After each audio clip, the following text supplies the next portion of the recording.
Bienvenidos a El Camino del Pánico, donde cada curva, cada sombra, guarda secretos que te erizarán la piel. Prepárate para adentrarte en el terreno de lo desconocido, donde el miedo se convierte en tu compañero de viaje. Suscríbete, activa la campana y únete a nosotros en este viaje hacia lo paranormal. El miedo espera en cada esquina. ¿Te atreves a seguir el camino del pánico?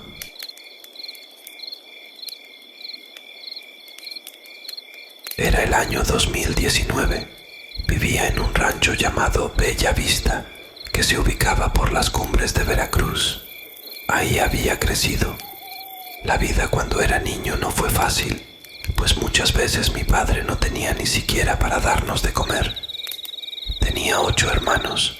En ese entonces era normal tener esa cantidad de hijos, aunque ahora ya está mal visto, incluso en mi rancho. Bella Vista es un lugar hermoso, lleno de vegetación, de árboles que en el día lucen majestuosos, pero por la noche la verdad daban miedo. El sonido de las hojas moviéndose daba la impresión de que el lugar estaba lleno de personas susurrando, e incluso podía decir que gente lamentándose. Mi madre murió cuando yo tenía 6 años, porque en aquella época era difícil ir al doctor. Quedaba lejos y tampoco era posible comprar todas las medicinas para estar bien. Mi padre ahora nos cuenta que mi mamá dijo que sabía que moriría por ser pobre. Esa época fue muy complicada y triste para mis hermanos y para mí. Tenía 6 hermanos hombres y 2 hermanas mujeres. Mi padre trabajaba y mi abuela era quien nos cuidaba. Ella era una mujer muy enojona y no nos tenía mucha compasión, a pesar de que habíamos perdido a mi madre. De hecho, hasta nos culpaba por su muerte. A veces podía ser muy cruel con nosotros. Mi única felicidad eran mi padre y mis hermanos. Con el que mejor me llevaba era Beto, quien me llevaba por 2 años nada más. La mayor parte del tiempo salíamos a jugar solo él y yo, pero cuando mi abuela se iba a comprar huevos con la vecina, aprovechábamos para jugar todos juntos. Bueno, solo los hombres, porque las niñas jugaban aparte. Mi abuela nos ponía a cuidar a los animales del campo, a ir por el maíz para las tortillas, al molino y cosas bastante pesadas para niños de mi edad. A mi hermano Beto le tocaba cuidar los borregos a las 6 de la tarde más o menos y llevarlos a casa más o menos a las 7 de la noche. Lo acompañaba nuestra mascota, Tommy, un pequeño perro mestizo. Era negro, su pelo era liso y era muy travieso. Hubo una época en la que recuerdo que Beto llegaba a la casa corriendo y gritando. Decía que había visto a una mujer desnuda levitando en el campo, entre los árboles. A mí me daba mucho miedo, porque sabía que no mentía. Era un niño y no tenía por qué hacerlo. Además, llegaba sudando, temblando y muy asustado. Me contaba que mientras estaba sentado cuidando a los borregos, de repente Tommy, nuestro perrito, comenzaba a aullar y hasta se orinaba del miedo. Entonces, cuando Beto volteaba hacia donde estaba viendo el perro, se daba cuenta de que había una mujer completamente desnuda, levitando en medio de los árboles. Decía que la mujer tenía sus ojos puestos sobre él y que tenía la sensación de que si no corría, esa mujer lo atraparía. Mi abuela lo regañaba y le pegaba con un cable cuando hacía eso, pues decía que no podía dejar a los animales sin vigilancia, porque podrían robárselos.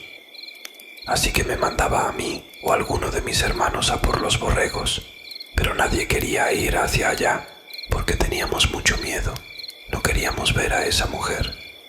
Entonces decidíamos ir los 5 hermanos hombres por los borregos, para que la abuela no descargara su enojo con nosotros pegándonos también. Cuando llegábamos al lugar no había nada. De hecho, el ambiente se sentía bastante normal, pero ya a las 7 oscurecía y a nadie le gustaba estar lejos de casa cuando eso sucedía. Fueron muchas ocasiones en las que eso sucedió. Nadie entendía el porqué y nadie más que Beto había visto a aquella mujer. Pasaron los años y varias veces se repitió aquel suceso, pero la vida era mejor. Mi padre había conseguido un mejor trabajo y ya nos alcanzaba para nuestras 3 comidas al día, aunque eso significara ver a mi papá cada semana y tener que aguantar los malos tratos de mi abuela Eustolia. Así fueron los próximos 3 años. Todo estaba tranquilo hasta que cumplí 15, cuando todo empeoró. Mi padre se enfermó de gravedad y tuvimos que llevarlo al hospital. Pedimos prestado a un vecino para poder pagar la consulta, pero ahí nos dijeron que debían operarlo si queríamos que se salvara. No sabíamos qué hacer. La operación era sumamente cara y era imposible que consiguiéramos el dinero. Éramos muy pobres. Pasaban los días y no sabíamos qué hacer. Teníamos a mi padre en casa, lo cuidábamos y hacíamos todo lo que podíamos para que no sufriera, pero era una tortura verlo así. Mi abuela trató de juntar dinero con los vecinos, pero lo que recaudó no alcanzaba para la operación. Además, mi padre era el hombre de la casa, quien trabajaba y solventaba los gastos, así que todo estaba muy mal.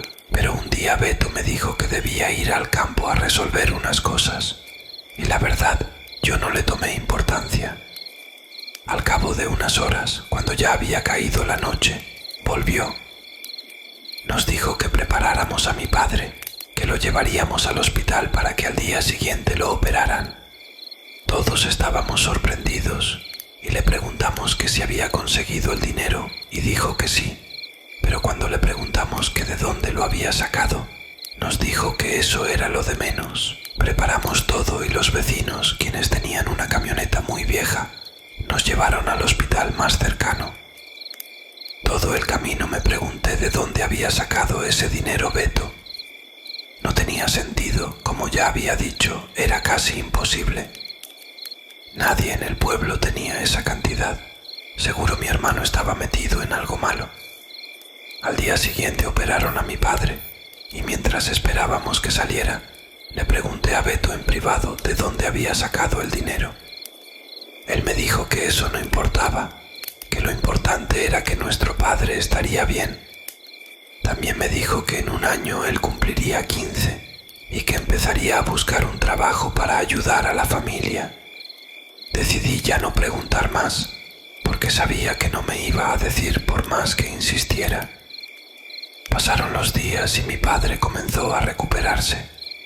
Claro que debía pasar varios días recuperándose, pero todos estábamos más tranquilos y felices, porque por un momento creí que le pasaría lo mismo que a mi madre. Todo estaba bien y, al parecer, nadie recordó preguntarle a Beto de dónde había sacado ese dinero. Una tarde, Beto y yo salimos a buscar a Tommy, nuestro pequeño perrito, porque se había escapado. Caminamos entre los grandes árboles y platicamos mucho, como cuando éramos niños. Pero después de un buen rato, nos percatamos de que entre todos esos árboles había unas carpas, ropa tirada e incluso armas. Mi hermano me dijo que seguramente eran de algún cartel, que sus amigos le habían contado que ya habían llegado a Bella Vista y que estaban reclutando gente. Yo me asusté y le dije que nos fuéramos de ahí. Él asintió moviendo la cabeza, pero se quedó unos minutos más mirando. Parecía que no había nadie. Le toqué el hombro y le repetí que debíamos irnos. De regreso, tuvimos la suerte de encontrar a nuestra mascota, así que todo había valido la pena. Cada día parecía mejor para nuestra familia después de eso, hasta que un día algo cambió. Me di cuenta de que mi hermano Beto salía cada vez más y llegaba muy tarde.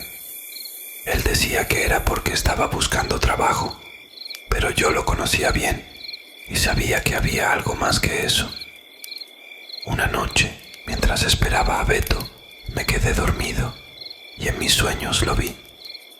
Estaba frente a frente con esa mujer que describía que veía cuando iba a cuidar a los borregos. Yo nunca la había visto, pero algo en mi sueño me decía que era ella. Pero unos segundos después, algo me despertó. Era mi hermano Beto, quien me movía con fuerza. No lograba verlo muy bien, por la oscuridad, pero noté que estaba llorando y una gota de su sudor cayó en mi brazo. Le estaba bien y él me dijo que no. Me dijo que saliéramos y que afuera podría contarme. Salimos y nos alumbramos con una vela. Hacía mucho frío, el viento pegaba en la cara y la neblina daba un aspecto terrorífico al campo. Nos sentamos en unos troncos y le pregunté qué estaba pasando. Él me dijo que solo me contaría porque tenía confianza en mí y que sabía que no le diría a nadie. Además, dijo que no podía más. Lo escuché con atención y comenzó a contarme que cuando mi padre había enfermado, tenía mucho miedo de que le pasara lo mismo que a mi madre y que él sabía que no podía soportar estar así, que quería ayudar, encontrar la solución para conseguir el dinero. Me dijo que un amigo suyo que vivía en el pueblo le dijo que podía pedirle al diablo que lo ayudara y que, si le ofrecía algo lo suficientemente jugoso a cambio, el diablo podría ayudarlo. Cuando dijo eso, abrí mis ojos sorprendido y le pregunté que si acaso estaba loco, pero él me interrumpió. Me dijo que, como no tenía otra opción, le hizo caso a su amigo y una noche pidió al diablo varias veces que lo ayudara, hasta que se quedó dormido y comenzó a soñar con la mujer que le evitaba y que lo atormentaba cuando cuidaba a los borregos. En su sueño, esa mujer se acercaba a él y le decía que debía ir a verla al día siguiente al campo para poder cumplirle su petición. Con miedo, fue al lugar donde siempre veía a esa mujer, a la misma hora en la que lo mandaban a cuidar a los borregos, y esperó unos minutos muriéndose del miedo. En el momento en que estaba decidido a irse, escuchó algo entre los árboles y cuando entrecerró los ojos para ver mejor, se dio cuenta de que era aquella mujer acercándose poco a poco a él. El terror se estaba apoderando de sus piernas y quería huir corriendo de ahí, pero el deseo de ver bien a nuestro padre pudo más y aún con lágrimas en sus ojos, se quedó. Me contó que esa mujer se veía 1000 veces más espantosa de cerca, que en sus ojos había dientes y que en su boca sangre y tenía un olor putrefacto. Estaba desnuda y su piel era casi verdosa. La mujer le dijo con una voz de otro mundo que Satanás la había mandado y que le concedería el favor solo si él le daba un sacrificio humano. El dinero que necesitaba estaba enterrado justo ahí, pero si lo tomaba, debía estar consciente de que debía entregar su sacrificio. Pero si lo tomaba y no entregaba lo que el diablo le pedía, entonces uno de nuestros hermanos moriría e iría directo al infierno. En el momento en que quise interrumpir a Beto, él me dijo que lo dejara terminar y siguió con su relato contándome que, como no tenía idea de qué hacer, desenterró el dinero, que era justamente lo que necesitaban para la operación de nuestro padre, y que, aunque tenía miedo, sabía que debía cumplirle al diablo.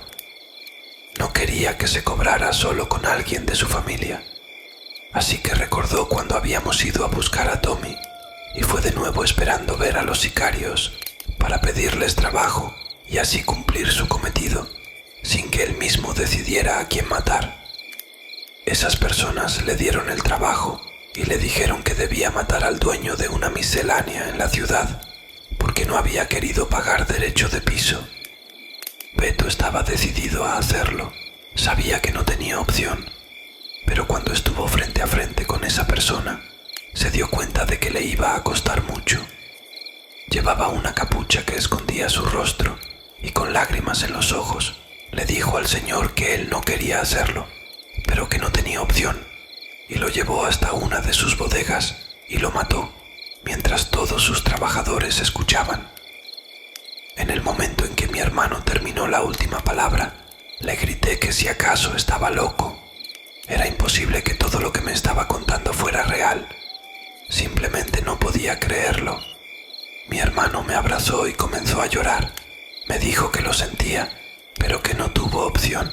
Era la única manera en la que el diablo no se llevaría a alguien de la familia. Viendo cómo se encontraba, le dije que no se preocupara, que solo debía dejar de ir con esas personas que lo mandaron a matar a ese pobre hombre y que haríamos como si nada hubiera pasado. volveríamos a ser la familia feliz de antes. Quizá en el pasado no valorábamos nuestras vidas, pero en ese momento nos dimos cuenta de que, a pesar de ser pobres y de tener una abuela regañona, siempre habíamos sido niños felices. Beto me prometió no volver con aquellos sicarios y estar tranquilo en casa. Yo me encargaría de que nada de eso saliera a la luz. Nos fuimos a dormir después del abrazo y prometimos jamás mencionar nada. Estábamos más tranquilos, pero eso era porque no sabíamos qué pasaría después. Algo que incluso en el presente sigue repercutiendo en nuestras vidas. Fueron 2 semanas de paz. Todo había vuelto a la normalidad, hasta que un día mi padre mandó a mi hermano a comprar maíz al centro del pueblo. Eran más o menos las 5 de la tarde. Pasó 1 hora y no volvía. Pasaron 2 y nada, luego 4, y fue ahí cuando decidimos ir a buscarlo. Pero cuando llegamos a la tienda del centro, nos dijeron que Beto no había estado ahí. Me asusté y comencé a preguntar en los alrededores, pero nada. Mis hermanos, al verme tan preocupado, estaban totalmente confundidos. Me dijeron que me mantuviera tranquilo, que seguro Beto se había ido con algún amigo a jugar fútbol o algo así. Pero yo no los escuchaba, solo pensaba en la mujer levitando en el campo, el pacto que mi hermano había hecho con Satanás y en el cartel que habitaba en Bellavista. Beto corría peligro y yo no quería que nada malo le sucediera. Como ya no sabíamos dónde más buscar, regresamos a casa y mi abuela me dijo que probablemente Beto regresaría borracho o con una buena excusa. Parecía que no estaba preocupada, pero en la noche la escuché orar por él. Pasó toda la noche y Beto no llegó. Para ese momento yo ya pensaba lo peor y tenía mucho miedo. Me senté bajo un árbol, lejos de casa, y comencé a llorar. No era muy religioso, pero no encontraba otra opción, así que comencé a pedir por mi hermano. Pero mientras recitaba esas palabras, comencé a sentir un calor intenso en mi interior, y no era algo bueno. Paré la oración, y después de pensar un buen rato, caminé hacia mi casa esperando que cuando llegara, mi hermano ya estuviera ahí. Y lo que esperaba se hizo realidad, pues Beto estaba en la sala, siendo interrogado por la abuela, mi padre y mis hermanos. Solo escuché que dijo que estaba bien, que había encontrado a un viejo amigo y lo había invitado a su casa en la ciudad, y como le llegó la noche se tuvo que quedar. Lo reprendieron diciéndole que jamás volviera a hacer algo así, pues nos tenía a todos preocupados. Cuando Beto entró al cuarto, le pregunté qué le había pasado. Le dije que no me creía la historia de que se había ido con un amigo. Me miró con tristeza y me dijo que saliéramos a hablar. Al llegar a un lugar más tranquilo, me contó que antes de llegar a la tienda del centro, varios hombres encapuchados lo interceptaron, le cubrieron la cara y lo subieron a una camioneta. Ya estando en el destino, comenzaron a golpearlo, pero solo en lugares donde no se notaría, como en el estómago, las piernas y el pecho. Después le cortaron un dedo del pie y luego le pusieron alcohol. Dice que jamás había sentido tanto dolor en su vida. Se quitó el zapato y me mostró su pie. Luego se alzó la playera y estaba todo lleno de moretones. Inevitablemente comencé a llorar y él me abrazó. Era mi mejor amigo, mi hermano, y me dolía que estuviera pasando por todo eso. Él trató de calmarme, me dijo que no pasaba nada, que ya estaba resuelto. Me contó que uno de los más pesados del cartel había hablado con él y que le había dicho que no podía simplemente desaparecerse y hacer como si nada. Si ya había entrado a ese mundo, jamás podía salir, solo muerto. Pude ver su expresión de miedo, resignación y tristeza. Esa tarde nos tiramos en el pasto, sabiendo que nada volvería a ser igual jamás. Pasaron los años y mi abuela murió. Ella jamás supo que su nieto era parte de los sicarios del pueblo, y eso era un alivio. Luego, yo me vine a vivir a la ciudad y me traje a mi padre. Encontré encontré un trabajo bastante decente en una fábrica de zapatos y mis hermanos igual. Dejamos el pasado en aquel ranchito hermoso que un día nos vio nacer, todos menos Beto. Él se quedó en Bellavista, compró una casa y nunca sentó cabeza hasta el día de hoy. Tiene hijos por todo el pueblo y sigue trabajando en lo mismo. Siempre que puedo, lo visito o me visita. Me cuenta cómo le va en el negocio y la verdad es que desde hace muchos años sus ojos ya no tienen brillo. Sus labios están secos, simplemente ya no es el mismo, pero yo siempre lo voy a querer. Él siempre será mi hermano y entiendo su cambio. Beto no tuvo opción y todo lo hizo por su familia, porque puso a mi padre antes que a él mismo y eso siempre se lo voy a agradecer. Muchas veces me contó que había vuelto a ver a la mujer levitando cerca de su casa y que temía que algún día fuera por él. Sabía que estando en ese mundo todo era posible. Había ayudado mucho al pueblo, daba despensas, incluso dinero a los más necesitados. Las personas de ahí lo querían mucho y hasta llegaron a nominarlo para ser presidente, pero nunca pasó. Su apodo era Metra y sigue ahí, no tiene opción. ¿Quién diría que ya no le debe nada al diablo, pero sí a un cartel? Y bueno, esa es la historia de mi familia, más específicamente de mi hermano. La pobreza nos quitó a mi madre, pero gracias a él tenemos a mi padre. Esto ha sido todo en el episodio de hoy, pero antes de que cierren la puerta de este episodio, déjenme recordarles que el miedo solo es un compañero de viaje en nuestro camino. Así que manténganse fuertes, curiosos y siempre listos para explorar los rincones más sombríos de la existencia. Antes de despedirnos, recuerden suscribirse y activar la campana para no perderse ninguna experiencia aterradora que les tenemos preparada en el futuro.